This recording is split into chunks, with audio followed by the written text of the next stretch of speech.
कहते हैं मेहनत से कुदरत के भी फैसले बदले जा सकते हैं। अगर ऐसा है तो घास फूस के आशियाने में जी रही महुआ को कब मिलेगा इंसाफ। ये बिट्टी जा बिट्टी के लिया बा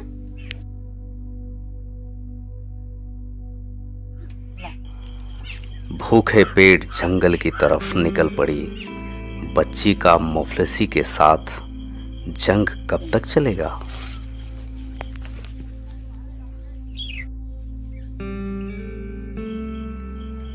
सूरज की तपिश में भी कोमल कदमों ने रुकना मुनासिब नहीं समझा।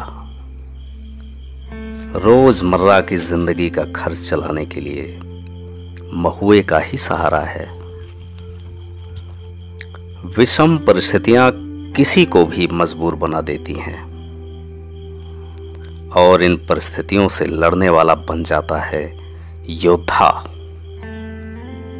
ऐसी लाखों महुआओं की जिंदगी को सोचकर दर्द बढ़ जाता है।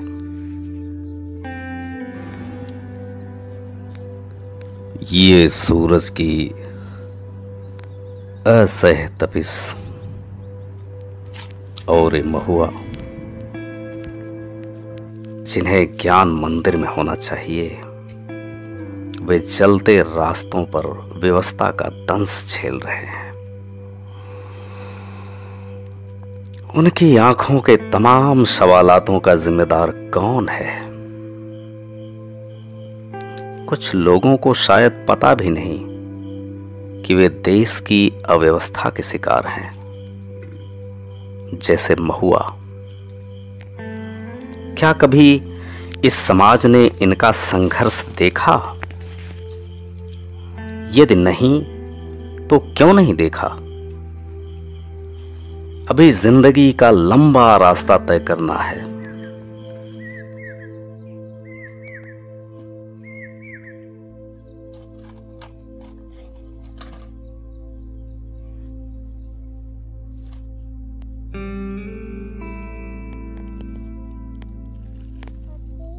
इस चिलचिलाती धूप में कोई मासूम बच्ची जलने को मजबूर है।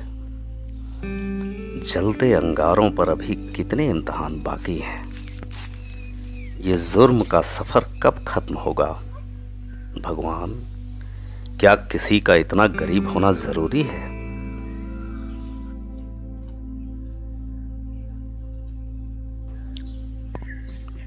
जब तक पेट की आग नहीं बुझेगी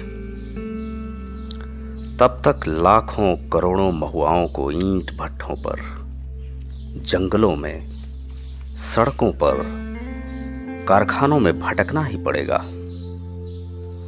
फिर उन्हें शिक्षा की धारा से कैसे जोड़ पाएंगे?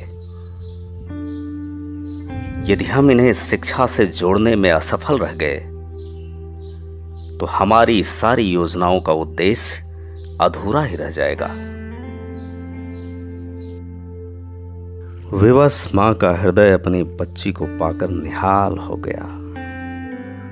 अपने कलेजे के टुकड़े के माथे का पसीना पोंछकर उसे सुकून मिलता है। उसने भी ख्वाब देखा है महुआ को पंक्ति में आगे खड़े करने का। और वैसे भी मां जहां है वहां महुआ का बाल भी बांका नहीं हो सकता, क्योंकि मां से बड़ा योद्धा इस संसार में कोई नहीं होता। विवश मां के हाथ की एक सूखी रोटी पाकर भी वह खुश है।